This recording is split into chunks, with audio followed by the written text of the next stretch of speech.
Okay, so last night, Creature Features, the YouTube channel, the accurate one, aired Mars Needs Women, which I believe MST3K might have spoofed to. I think so. It says 1967-68 movie has Yvonne Craig and Jim Kirk in it. No relation to Captain Kirk, but anyway, yeah, girl from Batgirl. Batgirl from Batman and Robin, the Batman Robin show from the 60s. Yeah, it's an odd little movie. And I've seen the spoofy versions of it, the riff tracks versions, but not the actual sit down and watch the movie. The guest star was the now old man version of that played Timmy on Lassie, which was funny. But yeah, he never fell down a well, which he pointed out. It was the name of his book, but never actually happened. That was a meme that came out later. Yeah, so I believe that was an SNL sketch that did something like that. I think that's where they got that from. Yeah, I can blame Saturday Night Live for that one. Much later, though, the 70s. But yeah, Mars Needs Women. This is not going to be a long review because exploitation movie from the 60s. Yeah, it's misogynistic as all get up, but the 60s was a strange time apparently. I was born in 1970, so I only know it from history. It appears that although also from Star Trek, the original Star Trek was done in the late 60s, so there's a little bit of that in there too in Star Trek. The idea that the female stewardesses have to be a certain way, or unmarried, or like the female reporter, how unusual, or a college homecoming queen. I know for sure that they don't have that in the 90s when I was in college. Yeah, they didn't have the homecoming. They didn't do that. That was only high school. College wouldn't have that. Well, where's that coming from? So by the 90s, that did not exist anymore. Within 30 years, you won't do it. Maybe they do it in the Ivy League schools. I don't know, homecoming queen. That's odd. That's a high school thing. Anyway, so yeah, so allegedly takes place in Houston, Texas. Allegedly has these 5 Martians come to Earth. There only appear to be 3 of them, but it's supposed to be 5 that come to Earth because their genetics are malfunctioning and they are only producing male children, so it's 1 in 100 births. So they decide to go to Earth to kidnap hot women, mostly blondes, to take back to Mars. And yeah, that's the premise. They all have to be blonde and white, of course. That's an Aryan thing. Weird. Even though technically the term Aryan refers to North Africa, and they're not really white. They'd be olive-skinned. But the Nazis were stupid. They didn't know what they were talking about in the 40s. So not supposed to like the bad guys. Oh, that Aryan race thing doesn't make any sense. Anyway, so yeah, Mars Needs Women. They're looking for the perfect specimen. So the Martians are space Nazis, kind of, except for the sympathetic one named Yob, who gets a girlfriend, and Yvonne Craig, the only A-list actor at the time they could get to play it. Bubbles was the stripper, though. You'd think this with a movie premise like this, it would be more fun, but it actually isn't. It was kind of a slog, even on Creature Features, where they didn't really discuss the movie. Usually, the old John Stanley era, they would discuss the movie a little bit, but apparently this one had so many issues that they just didn't talk about the movie. Instead, they talked about other things like meeting celebrities and stuff. Santa Rosa thing. Well, my nephew no longer lives in Santa Rosa. I have a niece up there. Found a separate his cousins up there. So yeah, we're there. That the hotel that the creature feature people stay in is kind of skanky. I've heard of it. It's like, yeah, well, I don't know if you'd want to stay there. But a lot of that area was in a forest fire a couple of years ago, or a land fire.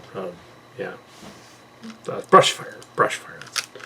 Anyway, and then there was another brush fire on the other side over here, on the other side of the foothills. This year, last year, now 2019, now 2020. So a lot of that stuff is probably gone at this point. But yeah, yeah.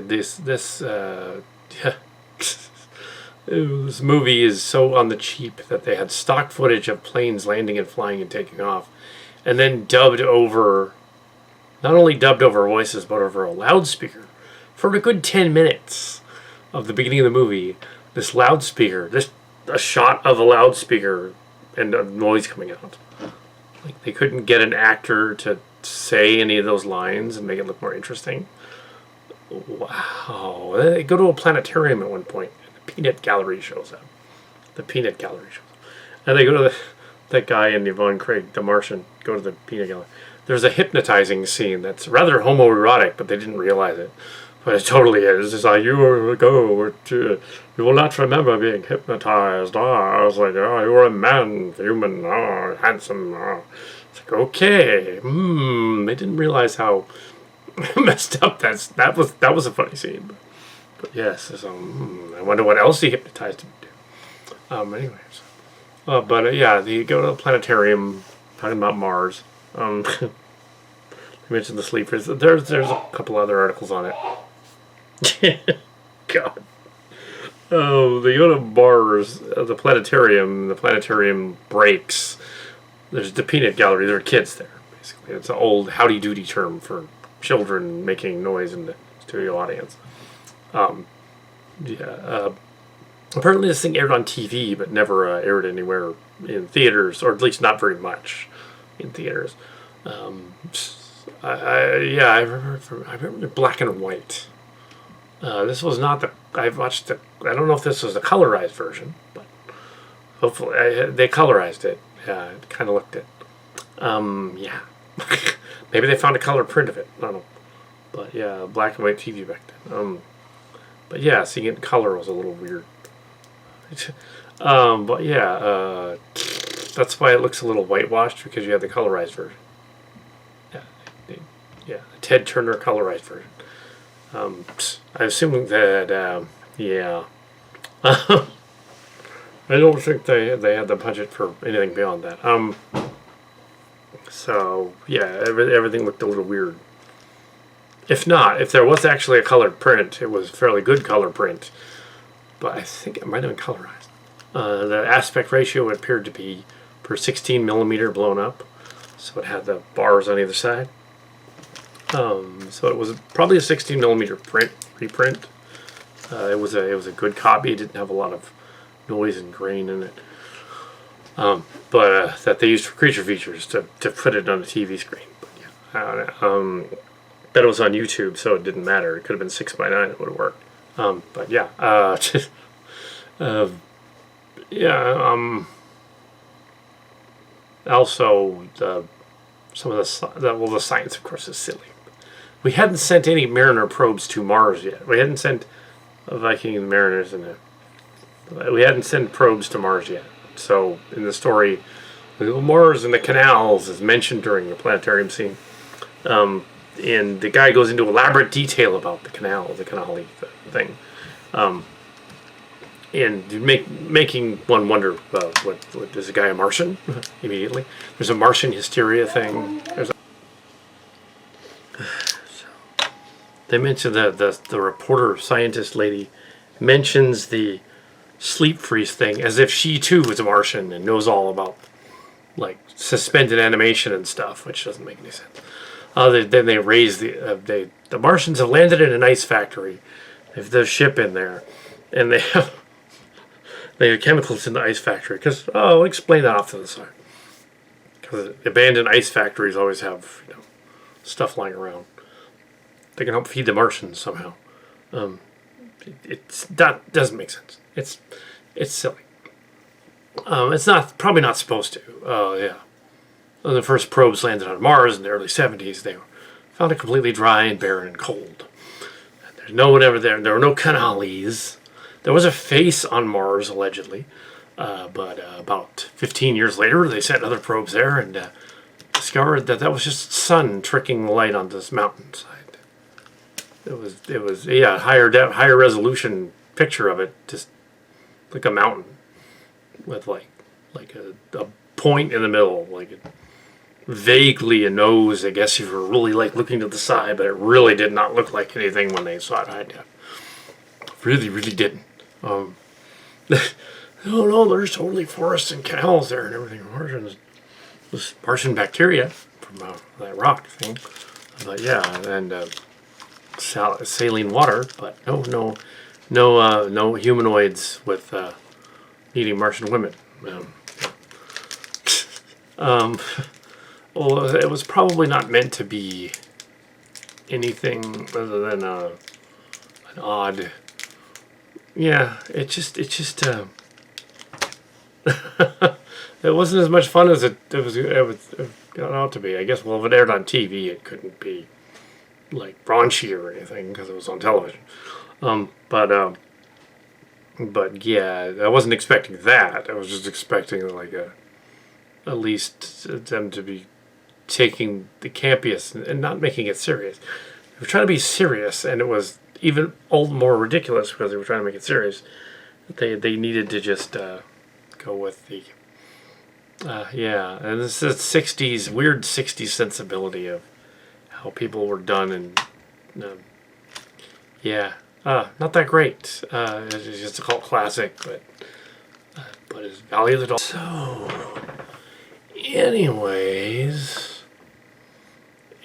so in the the Mars needs women. Well, it doesn't. There was a Rob Zombie song that was made later. There was Mars Attacks. It was a spoof of War of the Worlds, I think, originally, though, because they reference it. Other than that one, the Martians were weird alien things too. War of the Worlds has been remade several times. But my late father, who passed away in 2009, was a World War II veteran. He was actually listening to the radio. Well, not watching it, listening to the radio during the War of the Worlds broadcast.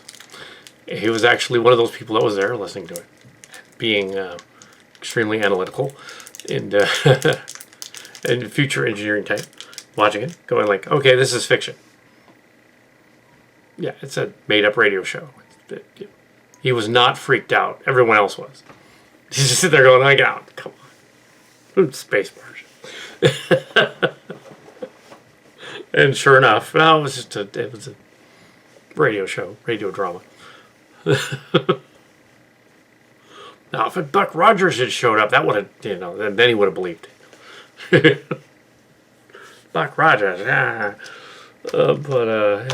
There's a thing they could remake.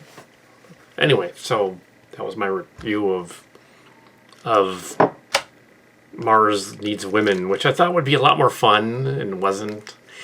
Yeah. Oh, it had Yvonne Craig in it. I met Yvonne. Our cast met Yvonne Craig. She was at one of the Big Wow Comic Fest things. No, it wasn't Big Wow Comic Fest. It was might have been. No, it was a comics. It was the Time Tunnel Toy Comic Fest show thing in Big. I think it was a Big Wow too. But yeah, so she did the circuit. She was at both in that year before she died. She was in her 60s or late 60s, early 70s, yeah. So my friend Tim was a big fan of the character, and was surprised that she was old enough to be his mother. She said, "Dude, I didn't realize she was like my mother." I was like, "Yeah, she probably would be. She was in that show in the '60s.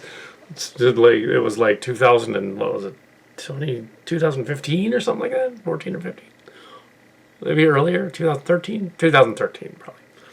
Yeah, so it was like, yeah, she would be like 60 something at that point. Yeah, so that's funny. Yeah, she was in this, but in this movie, she was in her prime. So oh, I don't know if she went on to. I think she did the Batman character at the same time. I think this movie was filmed over a period of a week. The Martian ship model would be cool to own as a toy. You can barely see it. I think it's probably the size of a dinner plate that's been turned over and spray painted gold with a little gauze stuck to it. It's literally a dinner plate that they or a hubcap from a 34 Ford, possibly. That would be funny. That would be Ed Wood territory. Ah, these flying saucers, no one will notice. Ah, they're hubcaps. More. I think it's definitely Ed Wood territory, but yeah, Plan 9 from outer space. But yeah, the Ed Wood movie, which made them even more popular for the worst bad movie, good movie. It isn't a worst movie ever. It's not the category with Plan 9 from outer space, but it's not something where you can pick apart every scene and laugh at it as much as just kind of like, wow, this is kind of sad. It's like, okay, yeah. So Mars needs women or not.